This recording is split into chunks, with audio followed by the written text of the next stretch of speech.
Hilary Kramer, Millionaire Maker, and I am here with Douglas Roberts. He is the author of Follow the Fed. He is the CIO and president of Channel Capital Management.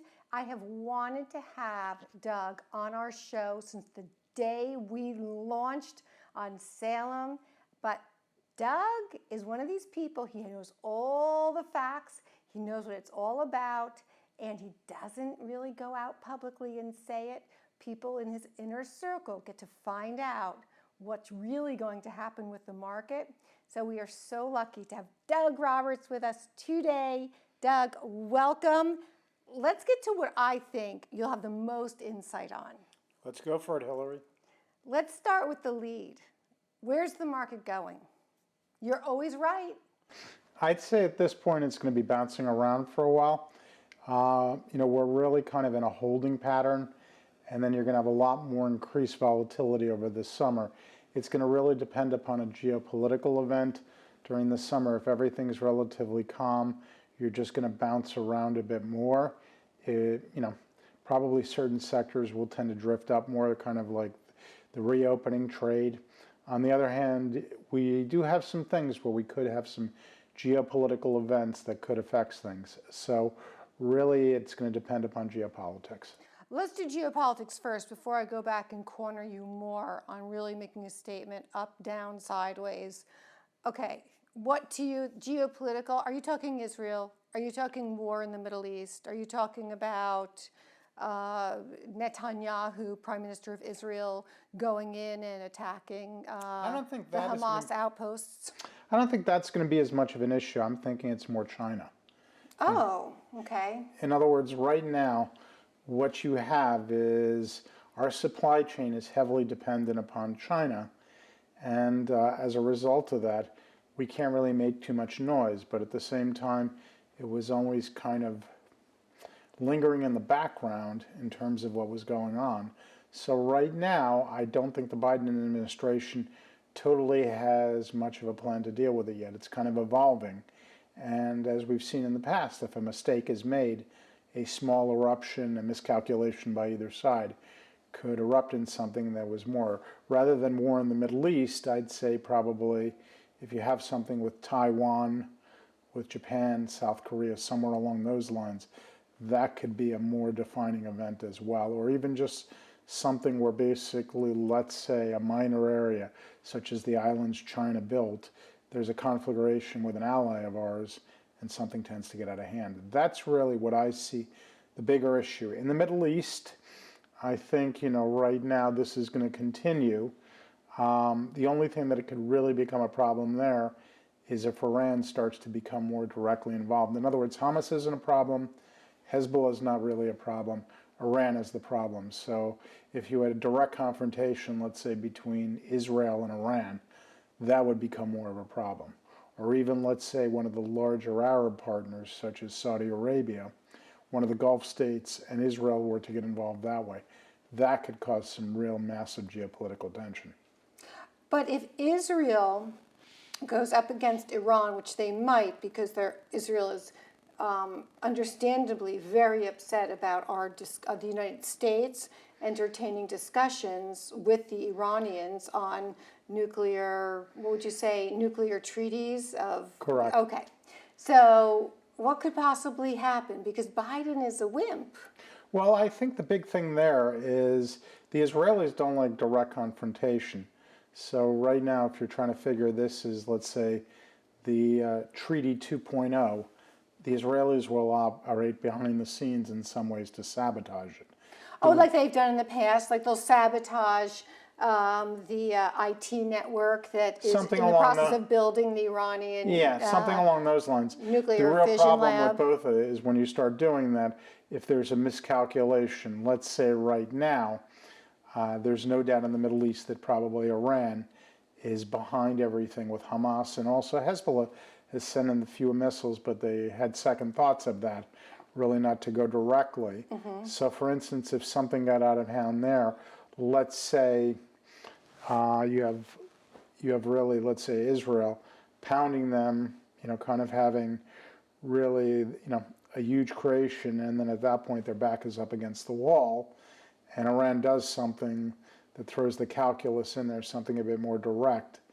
And at that point, but usually the Israelis are pretty smart. It's not that different from, let's say, the proxy wars that you had during the Cold War of the 60s and the 70s.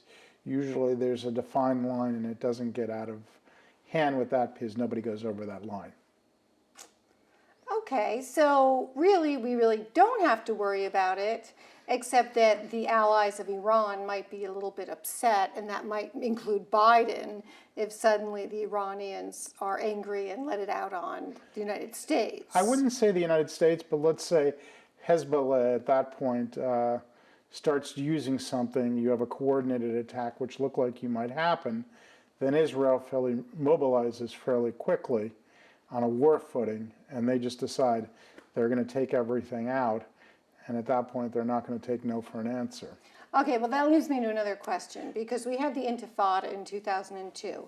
So my question is this: why is there all of this tension to the point where there's concerns about actually, mass killings, like all-out war, in Gaza and in the West Bank?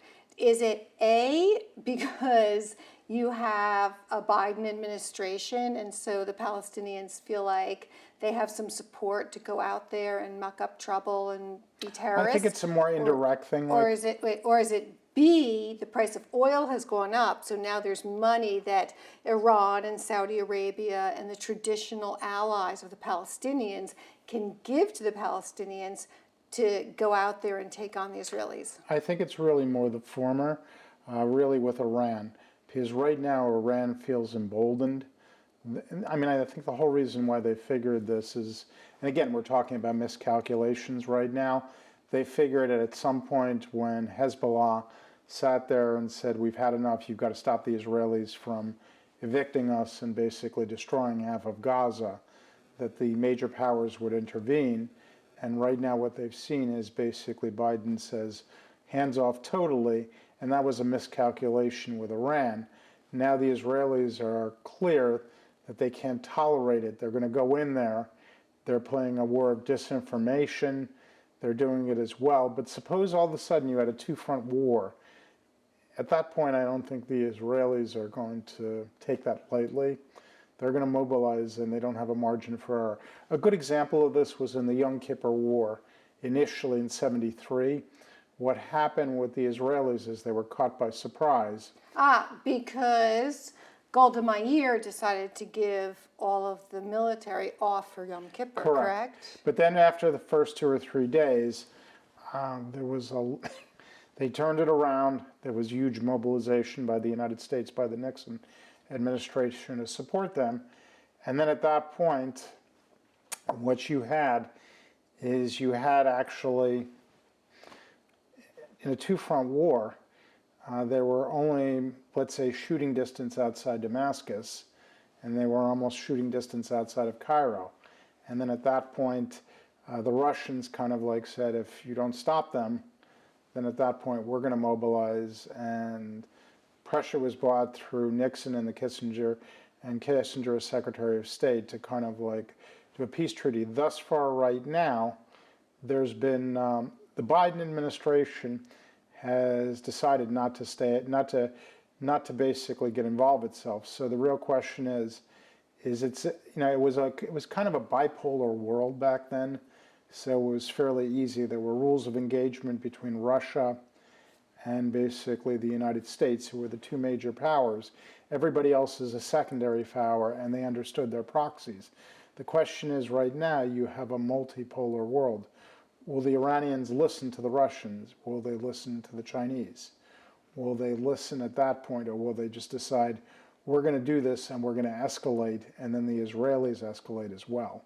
So these are the big things. In other words, right now, if this follows a typical proxy war pattern, it's kind of a lot of smoke, but basically no fire. The real question is if all of a sudden a match ignites, and if you go back into history, as you know, since I'm a historian, that was really how World War I started, through a series of events that were very minor, that were connected, that eventually ended up with a world war. I don't think that's going to happen because we have nuclear weapons. we're much more kind of like intertwined, and I don't think that's going to happen. And we're intertwined with trade, and there are other ways Correct. for us to fight wars. Okay, stay with me because you still haven't answered the question. Is our stock market, should you be buying, should you be selling, and what sectors? I know you don't do individual stocks, but Doug, you're the brightest guy on all of Wall Street. This is Hilary Kramer, Millionaire Maker, and we're going to be right back with the answer to the most important question of all. Buy, sell, hold, and what should it be?